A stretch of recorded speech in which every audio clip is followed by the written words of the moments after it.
Marilah kita sambut Profesor Stella Christy.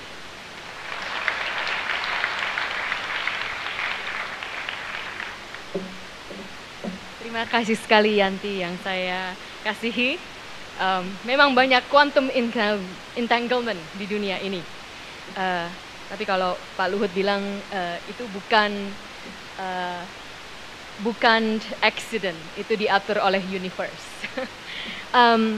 Yang saya hormati Ketua Pembina Yayasan DEL Bapak Jenderal TNI Purnawirawan Profesor Luhut Binsar Panjaitan dan Ibu Devi Panjaitan. Ketua Yayasan DEL Ibu Intan Simanjuntak, Kepala Sekolah SMA DEL Ibu Arini Desiati Parwati, dan juga para bupati dan wakil bupati dari Kabupaten Toba dan kawasan daratan tinggi Toba. Tentu saja yang sangat berbahagia pada hari ini, orang tua siswa SMA Unggul DEL angkatan 10 dan 13, dan yang terakhir dan yang paling penting yang saya banggakan, siswa angkatan 10 dan angkatan 13 SMA Unggul DEL. Horas. Saya langsung dengan pertanyaan, karena saya profesor. Pertanyaan saya, apakah Anda takut digantikan oleh artificial intelligence? Mohon slide saya oke. Slide-nya belum ditaruh. Oke. Apakah Anda takut digantikan oleh artificial intelligence? Seandainya Anda bilang tidak takut, ini menakutkan. Oke. Anda harus takut. Saya akan cerita hari ini, kenapa Anda harus takut bahwa Anda bisa digantikan oleh artificial intelligence. Semua orang pernah sering mendengar tentang artificial intelligence. Saya akan memberikan pengingatan atau mungkin pengetahuan dari mana asalnya artificial intelligence.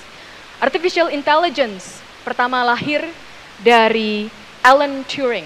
Alan Turing adalah seorang matematikawan dan dia menanyakan pertanyaan.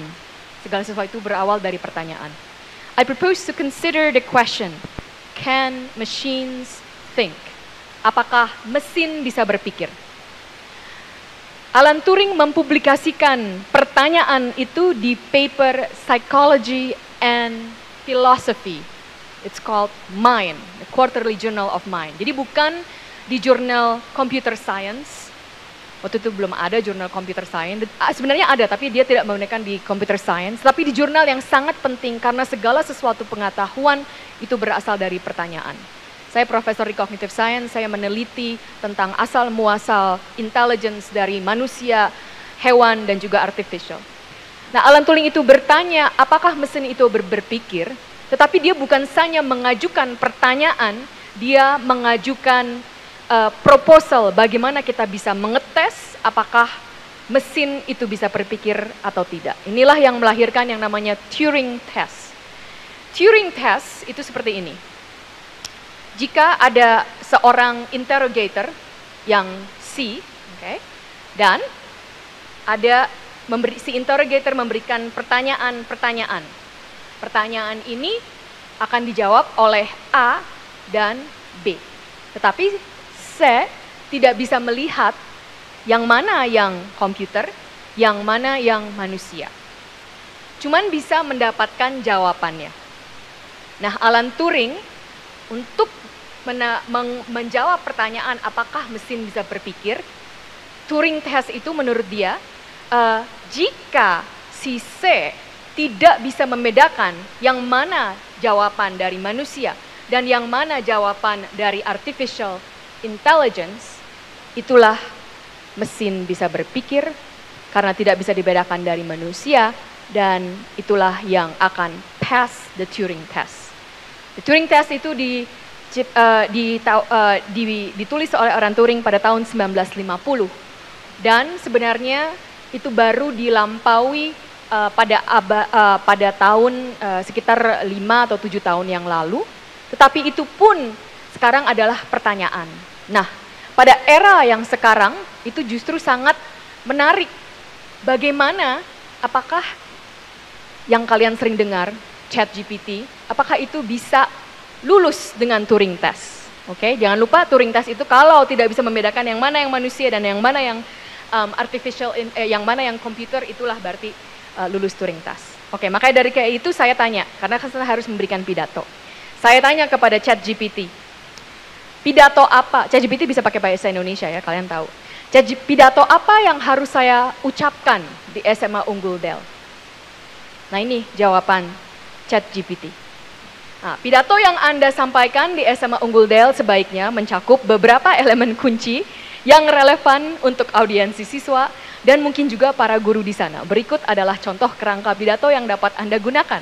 Pendahuluan, sapaan kepada para hadirin, penyebutan nama sekolah dan perasaan bangga bisa berdiri di sana, menjelaskan mengapa Anda merasa terhormat, lalu tentang pendidikan, pentingnya pendidikan dalam kehidupan siswa, bagaimana pendidikan di SMA Del mempersiapkan siswa untuk masa depan mereka, menginspirasi siswa, menceritakan pengalaman pribadi atau cerita inspiratif tentang pendidikan dan kehidupan, mendorong siswa untuk mengejar impian mereka, lalu menghargai guru dan staf, harapan untuk masa depan, penutup, dan peserta didik melakukan silaturahmi.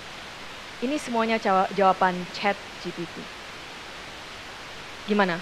Lulus nggak? Lulus. Kalau saya, tadinya saya pikir ya udah ikutin aja. Karena kebanyakan pidato seperti itu, kalian juga nggak akan tahu saya yang tulis atau ChatGPT kan. Oke, tapi karena saya ini kerja di Marves, kalau saya cuma tulis pakai ChatGPT nanti saya digantikan di Marves, ya kan? Kalau gitu saya tanya suami saya, bagaimana saya harus kasih pidato yang seperti apa? Nah suami saya bilang, suami saya adalah teori fisikawan, profesor juga. Yang penting berguna dan berkesan. Dan semua ingat pidatomu 5 tahun dari sekarang. Kalau enggak ada gunanya kamu kasih pidato. Jadi saya ada 2 pilihan. Atau saya ambil pidatonya ChatGPT, atau saya ambil yang adalah suami saya. Oke. Nah, saya mau cerita karena begitu banyak di media yang tahu tentang begitu hebatnya AI untuk ini dan itu. Semuanya itu benar. Tetapi yang sering tidak di-cover di media, yang kita para scientist itu adalah tahu, dan ini berguna untuk kalian semua, itu adalah artificial intelligence is not as intelligent as you think. Saya akan memberikan beberapa contoh. Misalnya, ChatGPT diberikan soal ini. Kamu umur 8 tahun, waktu kamu lahir, ibumu di Barcelona, ayahmu di Tokyo. Jadi kamu lahir di, tolong jawab ya, kamu lahir di Barcelona. Gampang kan? Gampang sekali kan? Nah, ChatGPT salah jawab ini. Ini yang namanya implicature, karena tidak ditulis di sini bahwa si anak lahir di Barcelona. Kamu harus baca dengan mempunyai inferensi, karena ibu yang di Barcelona berarti anaknya lahir di Barcelona. Nah, kadang-kadang yang simple ini kadang-kadang sulit. Itulah yang sekarang itu sangat menarik di dunia scientific research. Kalau kita meneliti intelligence dari manusia, dari artificial, dan dari non-humans, itu kita selalu membandingkan. Ini kadang-kadang yang manusia ada bodoh-bodohnya, itu sangat pintar juga. Oke. Nah ini sangat menarik.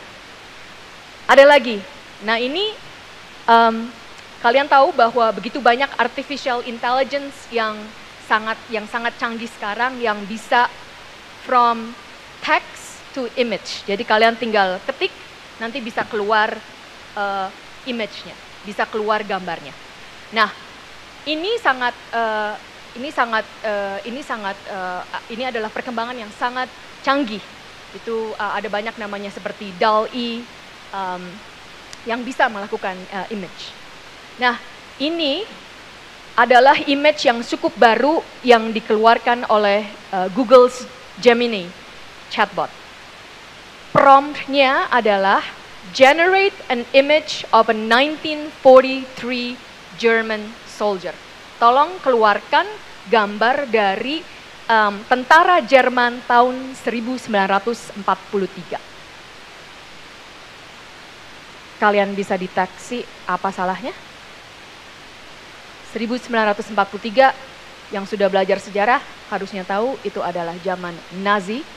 Dan di sini para gambar yang ditampilkan justru kebanyakan adalah orang kulit hitam, orang kulit kuning, dan orang kulit merah, Native American. That is inaccurate. There is almost no one from these races who were Nazi soldiers. Jadi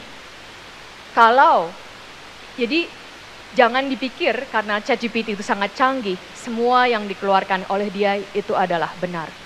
Nah, ini akan menjadi pertanyaan kalau seandainya murid-murid dikasih image seperti ini, akan mempunyai persepsi yang salah bahwa Nazi soldier dari 1943 itu tercangkup dari beberapa ras. Tidak, cuma kebanyakan hampir 99% adalah ras putih dari Jerman. Kembali lagi, ini saya contoh ketiga, AI is not as intelligent as you think. Ini AI di masa ini banyak dipakai untuk mendeteksi dari X-ray atau dari gambar-gambar kesehatan, bisa diklasifikasikan, bisa diprediksi oleh AI akan mengembangkan penyakit apa di masa depan. Itu sudah banyak dipakai oleh artificial intelligence. Nah, ini saya kasih 3 gambar dari fundoscopy, X-ray, dan dermoscopy. Jadi kulit dan juga dalam dan chest X-ray. Nah, yang hijau-hijau itu adalah presentasi benar atau tidak si AI-nya mengklasifikasikan bahwa dengan gambar seperti ini itu dia punya penyakit apa, orang itu punya penyakit apa. Kalian lihat itu semuanya hijau berarti sangat benar. Nah, ini ada yang menarik. Setelah itu, sang peneliti, suatu grup peneliti menanyakan bagaimana kalau pikselnya kita ubah 1 piksel saja. 1 piksel diubah. Pertanyaannya, kalau 1 piksel dirubah, prediksi diagnosisnya berubah atau tidak? Harusnya tidak. Karena perubahan 1 piksel tidak akan merubah diagnosisnya. Nah, manusia tidak bisa melihat perubahan 1 piksel. Jadi pasti untuk manusia sama saja diagnosisnya. Tetapi AI bisa melihat perubahan 1 piksel itu dan mereka merubah diagnosis mereka dan AI mengubah diagnosisnya hingga menjadi salah. Inilah yang di penelitian sekarang yang kita sebut adversarial attack.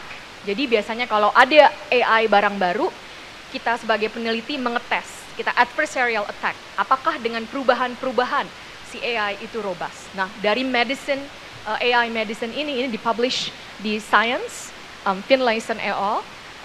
Itu bisa kita lihat bahwa AI untuk medicine sekarang masih rentan terhadap terhadap adversarial attack. Jadi dirubah 1 piksel, mereka merubah diagnosis. Yang ini menjadi salah diagnosisnya. Oke. Nah, itu poin untuk kalian, sang manusia. Jadi kalau manusia nggak akan salah yang ini, oke? Jadi ada poin untuk kalian. Tetapi AI akan terus berkembang. Jadi itu yang tadi saya kasih tahu itu beberapa tahun yang lalu. Sekarang masih ada salahnya, tetapi sudah jauh lebih baik. Jadi terus berkembang. Di artificial intelligence, apa yang saya omongkan hari ini, minggu depan nanti berubah lagi. Gitu. Berkembangnya sangat pesat. Dan itu berkembang dari interdisciplinary, dari cognitive science, dari computer science, bukan hanya satu jurusan, bukan hanya satu disiplin. Jadi yang saya mau sampaikan kepada hari ini, memang Anda harus takut, karena AI itu akan terus berkembang. Jadi pertanyaan yang Anda harus tanyakan, baik untuk angkatan 10, maupun angkatan 10 maupun angkatan 13, adalah kemampuan apa yang bisa membuat Anda bersaing dengan artificial intelligence. Secara logika mudah. Jika Anda hanya punya kemampuan seperti ChatGPT, Anda tidak akan bisa bersaing dengan ChatGPT. Anda akan digantikan dengan ChatGPT. Oleh karena itu, Anda harus punya kemampuan yang tidak sama dengan ChatGPT. Anda harus mengerti ChatGPT dan Anda harus tahu punya kemampuan yang tidak sama dengan ChatGPT. Kalau Anda punya kemampuan yang sama dengan ChatGPT, hari ini saya akan bilang, tidak akan ada yang menang dengan ChatGPT. Dari memory, dari yang bisa dia hitung, tidak akan menang. Okay? Nah, apakah kemampuan itu? Saya hari ini cuma akan memberikan 2. Cukup 2 saja. Kemampuan yang bukan ChatGPT-like ability. Yang pertama adalah Anda harus bisa bekerja dengan manusia, dengan sesama manusia. Human focus skills. Apapun bidang Anda, matematikawan, computer scientist, Anda hanya punya human focus skill. Yang kedua, Anda harus punya system thinking. Akan saya jelaskan apa dua-duanya. Mengapa saya berkata bahwa human focus skill itu sangat penting, sangat essential di artificial intelligence era? Karena secanggih-canggihnya artificial intelligence itu dikreasikan untuk kita manusia. Jadi, kita harus melihat user experience-nya. Yang menggunakan, yang mengeksperiensi itu adalah manusianya. Jadi apapun produk hebat artificial intelligence yang dibuat, kita harus bertanya, manusianya akan menggunakan atau tidak. Nah, ini saya ambil contoh dari negara kita. Pak Jokowi geram ada 27.000 aplikasi pemerintah. Okay? 27.000 aplikasi pemerintah, itu bisa tanya, apakah akan ada yang pakai sebanyak itu 27.000 di seluruh macam-macam? Ini kira-kira sih tidak akan dipakai semua. Nah, itu tidak baik untuk negara. Right? Jadi bisa buat app-nya, tapi harus dipikirkan apakah app-nya itu akan dipakai oleh sang manusianya. Okay. Yang kedua, secanggih-canggihnya AI, kita harus menentukan batas. Misalnya, apakah sudah banyak puzzle cases? Saya tidak akan solve puzzle-nya sekarang, tapi saya mau menekankan bahwa human focus skill itu sangat penting. Misalnya, apakah siswa boleh menggunakan ChatGPT untuk menulis homework, menulis karangan, menulis esai? Atau seandainya artificial intelligence itu membuat art piece, membuat lukisan. Kalau dijual, siapa yang dapat uangnya? Okay. Atau boleh atau tidak artificial intelligence membuat lukisan? Saya sudah bilang artificial intelligence bisa membuat lukisan sekarang. Okay.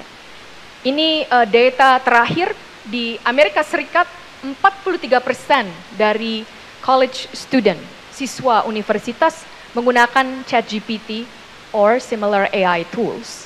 Ya. 26% dari TK sampai SMA terakhir, K-12, mereka juga pernah cheating dengan ChatGPT. Okay. So, an interesting question.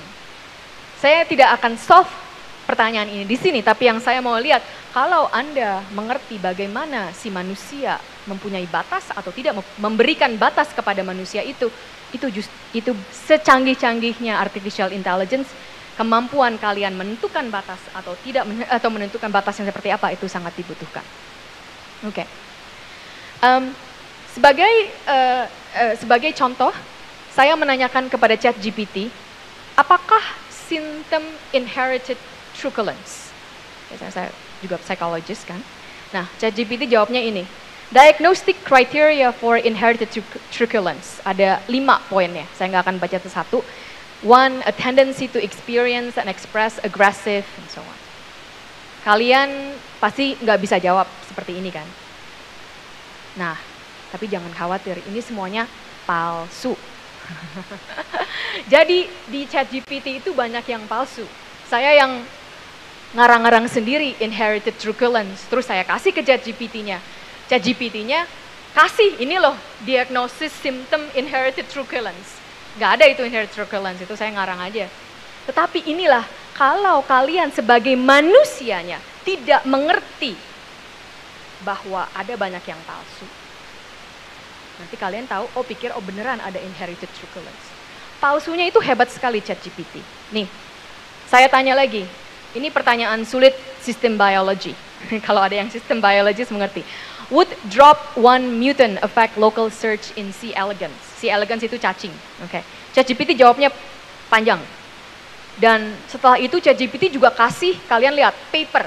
Ada authorsnya, ada abstraknya. Abstrak dari paper itu. Menurut paper yang sudah dipublikasikan, beginilah jawabannya. Sangat otoritatif, kan? Sangat otoritatif sekali jawabannya. Ini juga palsu. Paper itu nggak ada, tidak pernah ada publikasi paper itu. Tidak ada orang authornya, tapi bukan dia tidak mengauthor ini. Abstrak itu juga tidak ada, itu semuanya palsu. Oke. Sekali lagi, itulah mengapa kita harus bisa tahu human focus skill. Who's gonna use the AI? Bagaimana kita menentukan batasnya? Oke. Yang ketiga, tadi saya sudah sebutkan, usage dividends, bagi-bagi harta. AI bisa punya bikin lagu, bisa bikin film, sekarang pun AI bisa bikin film, bisa bikin video, bisa bikin gambar. Bagaimana kita bagi-bagi hartanya? Siapa yang dapat harta AI? Atau kalau AI dipakai untuk memberikan advice, itu lalu ternyata advice-nya itu jelek dan ada yang menjadi akibatnya, siapa yang bertanggung jawab? AI-nya. Gimana AI nggak bisa dipenjara, ya kan? Nah ini contoh yang ini AI artwork menang juara pertama dari art competition. Itu waktu ini di Amerika Serikat, di Colorado, State of Colorado, AI artwork menang juara pertama. Jadi manusianya kalah semua. Nah ini jadi heboh. Bagaimana, apakah kita bolehkan atau tidak? Nah itu pertanyaan-pertanyaan yang harus kalian jawab. Kalau, dan cuman bisa kalian jawab kalau kalian punya human focus skill. Self-driving cars. Ada beberapa accident dari self-driving cars. Siapa yang bertanggung jawab? Perusahaannya, AI-nya, yang bikin algoritmnya. Nah, ini juga AI sudah dipakai untuk misalnya program diet. Dan program dietnya, program weight loss-nya, AI-nya bilang, oh kalian terus aja nggak makan. Tidak peduli bahwa kalian akan menjadi sakit gara-gara itu. Itu wellness chatbot, jadi harus ditarik. Nah ini semua adalah AI itu berguna, tetapi kalian harus bisa melihat batas dari kegunaan itu. Kita harus menentukan tujuan. AI itu akan dipakai untuk apa? Apa yang mau kita achieve? Saya akan memberikan contoh sederhana, tetapi itu tidak sederhana. Bagaimana menentukan batas kecepatan? Kalian tahu batas kecepatan itu berbeda-beda. Di Indonesia 60 km cukup sering atau 100 km. Di China cukup sering 70 km. Di Amerika Serikat ada juga 120 km. Di Jerman terserah. Mau ngebut sampai mati, suka-suka sendiri. Tetapi yang menariknya di Jerman itu justru accident rate-nya tidak lebih tinggi daripada di Indonesia. Nah, itu menarik pertanyaan. Nah, tidak ada jawaban yang benar, tidak ada jawaban yang salah. Jadi, AI, kalian bisa menggunakan AI untuk menghitung dari parameter-parameter yang kalian tentukan. Tetapi pada akhirnya harus kita manusianya yang bisa memutuskan itu AI-nya mau dipakai bagaimana. Kita harus mementingkan parameter apa? Parameter orang kultur, sifat orang Indonesia kalau di jalan seperti apa. Itu berbeda mungkin dengan kultur sifat orang Jerman waktu menyetir mobil di jalan. Itu kita harus tahu. Walaupun kita bisa menggunakan AI sebagai tool. Jadi semuanya itu secanggih-canggihnya di masa depan, artificial intelligence itu tetap akan digunakan untuk manusia. Jadi ilmu apapun yang kalian punya, kalian harus mengerti AI-nya, tetapi lebih lagi kalian juga harus mengerti manusianya. Yang kedua adalah system thinking. System thinking itu apa? Seperti namanya, harus berpikir dengan sistem. Saya kasih contoh yang kelihatannya agak konyol, tapi ini the point. Pertanyaan lagi, saya suka jalanan, kan dulu cita-cita jadi polisi jalan gitu. Bagaimana membuat jalanan lancar? Coba, ada usulan bagaimana membuat jalanan lancar? Karena saya udah lama nggak tinggal di Jakarta, akhir ini pulang ke Jakarta, macet tiap hari, pusing saya. Oke? Bagaimana membuat jalanan lancar? Nah, ada satu jawaban, dikasih lampu kuning, terus-terusan lampu kuning. Karena menurut data, orang itu paling cepat nyetir waktu lampu kuning. Nah, jadi kalau semuanya cepat nyetirnya pasti kita lancar kan? Ya kan? Oke, kalian tahu bahwa ini ridiculous, but that is my point. Ini jawaban yang benar secara lokal, karena memang orang paling cepat nyetir waktu lampu kuning, ya kan? Tetapi secara sistem, ini tentu saja tidak benar. Kenapa tidak benar? Anda harus tanyakan lagi. Kenapa orang itu paling cepat mengemudi waktu lampu kuning? Betul, karena tahu sebentar lagi lampu merah, jadi cepat. Ya kan? Tetapi kalau lampu merah dan lampu hijaunya dihilangkan, yang ada cuma lampu kuning, ya dia nyetirnya nggak akan cepat lagi. Ya kan? That's what I mean by system thinking. Ya. Di pengalaman-pengalaman saya di universitas ataupun di dimanapun, itu justru karena saya mempelajari cara berpikir manusia, itu justru yang paling susah. Kadang kita tahu satu jawabannya, tetapi kita sulit melihat hubungan antara jawaban itu dengan jawaban-jawaban yang lain. Nah, itulah yang apa akibatnya non-system thinking. Ini suatu paper yang dipublish di Science. Science adalah top number one journal publication for all fields. Judulnya adalah Dissecting Racial Bias in Algorithm Used to Manage the Health Population. Secara gamblangnya, AI di Amerika Serikat sudah dipakai sangat banyak. Termasuk sekali untuk menentukan siapa yang berhak mendapat extra care saat ini dan siapa yang tidak berhak. Nah, AI itu sangat berguna karena menghitung data dari macam-macam. Dan AI di Amerika Serikat ini yang dilihat di paper ini adalah jika seorang itu orang kulit putih, sang AI akan jauh 2 kali lebih lipat memberikan kesempatan orang itu mendapatkan extra care dibandingkan dengan orang kulit hitam. Kalau racial bias ini, kalian bilang AI-nya bias. Ya AI-nya tuh tidak ada perasaan bias, bukan seperti kita manusia. Tetapi kenapa bisa seperti itu? Karena data. Orang kulit putih jauh lebih sering ke rumah sakit, ke dokter, jadi data yang ada di rumah sakit dan di dokter lebih banyak dari orang kulit putih. Jadi waktu dihitung, karena AI itu pada dasarnya adalah statistical machine. Jadi waktu dihitung dengan secara statistik, semuanya bias ke orang kulit putih. Ini satu lagi di Amerika Serikat, ini paper yang sangat baru dari kolega saya, Hoffman et al. In 2024. Di Amerika Serikat menggunakan bahasa itu ada dialeknya. Ya sama di Indonesia juga kadang gitu, bisa tahu siapa yang dari Jakarta, siapa yang dari Sumatera. Kalau aku pakai aku bukan dari Jakarta, ya kan?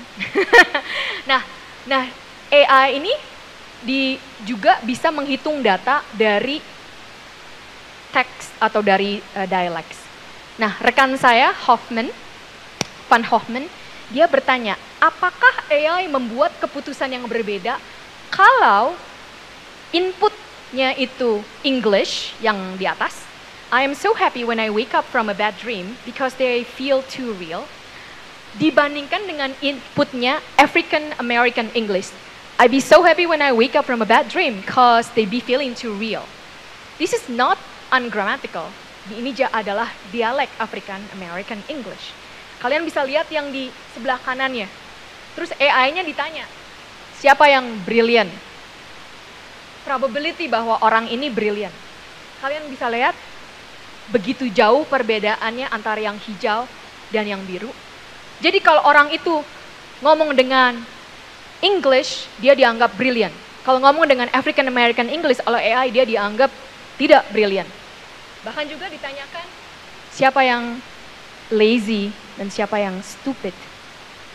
The AI said yang pakai English itu nggak lazy, nggak stupid.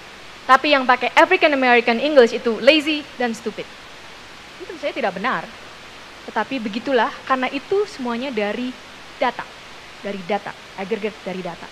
Ini yang lebih parahnya lagi, di y-axis itu adalah persentase kenaikan jika datanya itu dari African American English. Berarti kenaikannya bisa 0%, 20%, 40%. Yang AI tanyakan, ini adalah keputusan hukum. Berapa tahun si orang ini akan dihukum, dan dan kemungkinan diberikan hukuman mati. Ini serius tentang hukum, karena hukum juga sudah memulai pakai AI.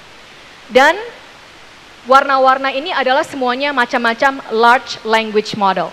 Large language model itu seperti ChatGPT. Jadi ada GPT-2, Roberta, T5, GPT 3.5, GPT-4. Yang kalian bisa lihat di sini. Kalau seseorang itu dia memberikan kesaksian, berbicara dengan African American English, conviction-nya berapa tahun dia di penjara akan naik. Paling tinggi bisa naik 60%. Probabilitasnya dia akan dihukum mati kalau dia pakai African American English dibandingkan dia dengan pakai English. Ini karena perbandingan. Itu menjadi 100% menurut T5. Menurut GPT-4 itu juga kenaikannya bisa hampir 90%. Nah, ini menarik lagi. AI itu terus berkembang, tetapi kalian lihat bahwa GPT-4 itu lebih parah daripada GPT-2 dalam biasnya. Nah, itulah mengapa kita harus mengerti mengerti apa yang AI itu lakukan, dan kita harus tahu datanya menggunakan system thinking, karena semuanya lagi itu adalah data. AI itu adalah menghitung data. Oleh karena itu baru sekarang ini di dunia begitu banyak suatu kekhawatiran. Baru 1,5 minggu yang lalu saya diundang untuk memberikan talk di 2024 World Artificial Intelligence Conference di Shanghai. Yang utama itu dibicarakan adalah governance challenge and response measure. Bagaimana kita menggovern AI? Sebenarnya pada ujung-ujungnya menggovern AI itu apa yang diatur? Yang diatur itu manusianya. Nah, kita negara Indonesia itu punya peran yang sangat penting. Ini bukan saya yang bilang. Waktu saya hadir di conference ini, sebenarnya saya mewakili Tsinghua University, tapi saya bilang saya juga orang Indonesia. Dan begitu banyak think tank group dan juga government yang datang kepada saya dan bilang, kita sangat butuh Indonesia mempunyai peran untuk bisa mengatur artificial intelligence, menggunakan artificial intelligence. Terus terang saja sampai saat ini kita sama sekali belum ada. Itulah begitu banyak negara-negara lain yang merasa kita sangat harus punya peran yang banyak. Peran itu akan dilakukan oleh siapa? Oleh kalian. Saya mungkin sudah belum tentu bisa melakukan itu. Tapi untuk kalian yang harus begitu. Jadi kalau kita kembali pada pertanyaan, apakah Anda takut digantikan oleh AI? Kalian tentu saja akan digantikan oleh AI kalau kalian hanya melakukan yang AI lakukan. Okay? Yang paling kalian ingat adalah kalian bukanlah alat. Kalian adalah agen. Agen yang harus menggunakan alat itu. Bukannya AI-nya tidak digunakan, harus digunakan. Saya justru bilang ke murid saya, boleh pakai ChatGPT. Asal kamu tahu aja mana yang bagus, mana yang enggak. Oke? Jadi pikirkanlah itu. Kalian harus menjadi agen. Agen yang membuat perubahan, bukan menjadi alat. Oke. Jadi itulah kenapa saya tidak pakai pidatonya ChatGPT. Walaupun kalau kalian lihat pidatonya sangat bagus ya. Begitu banyak pidato yang seperti ini. Nanti kapan-kapan juga bisa lihat ya ChatGPT mau tanya apa juga bisa di situ, oke? Tetapi saya mengambil yang suami saya bilang lebih baik semuanya itu dipikirkan, oke? AI itu bisa membuat pidato yang mirip dengan pidato yang biasa karena AI menggunakan statistik dari mengambil rata-rata jutaan data. Jadi pesan saya adalah kalian tidak boleh menjadi rata-rata. Lulus dari SMA Adele bukan rata-rata, ya. Tetapi juga dari masuk SMA Adele itu juga bukanlah rata-rata. Itulah jangan menjadi rata-rata, kalian harus punya kreativitas, punya inovasi, dan mudah-mudahan pidato saya memang berguna 5 tahun dari sekarang, maka gunakanlah human focus, system thinking. Selamat bersaing di masa depan. Horas, horas.